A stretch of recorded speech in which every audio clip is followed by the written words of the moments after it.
Hey folks, if you live in Nashville and you have bought a house in the past year to 5 years, most likely you have accumulated a lot of equity. If you didn't put 20% down on the house when you first bought it, you were probably signing up for a loan with principal mortgage insurance, or PMI.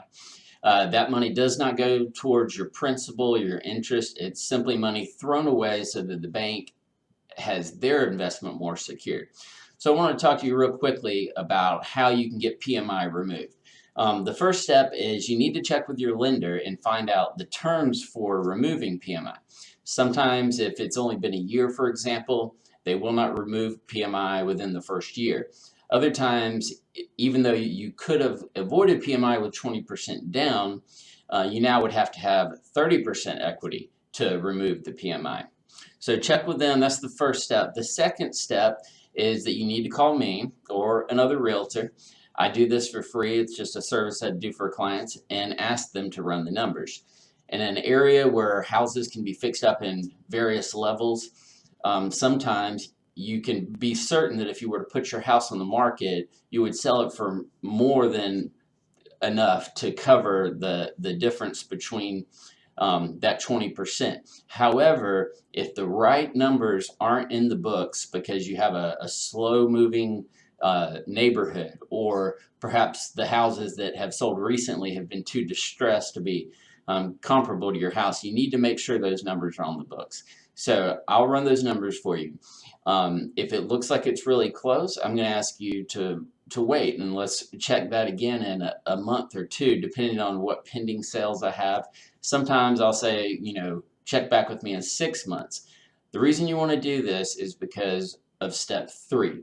Now, if you do have enough margin, enough equity, that 20 to 30% that the bank requires for you to remove PMI, you are going to have to pay for another appraisal. Appraisals right now are running about $450 to $500, and you don't want to spend that money just for the appraiser to come back and say you don't have the equity you need to remove the PMI. Once you do that, once you've determined, or I've helped you determine that you can remove PMI, then you want to call the bank and go ahead and start that process. There may be an application to fill out, or it may be as simple as just walking into your bank and asking them to order an appraisal.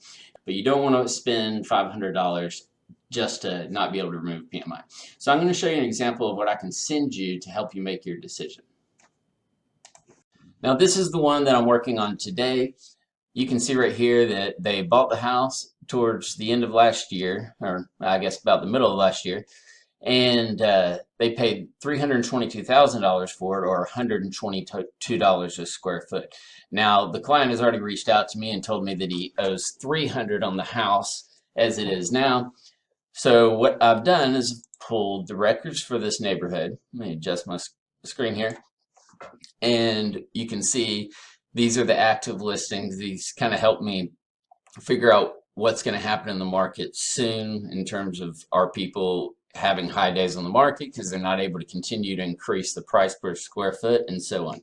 But right now, the only two numbers that I have on the books are within the past 6 months that an appraiser is going to use are these two at 130 a foot and 126 a foot. So appreciation doesn't seem real strong in such a short period of time, but you can see up here, as far as actives go, they're trying to get a lot more.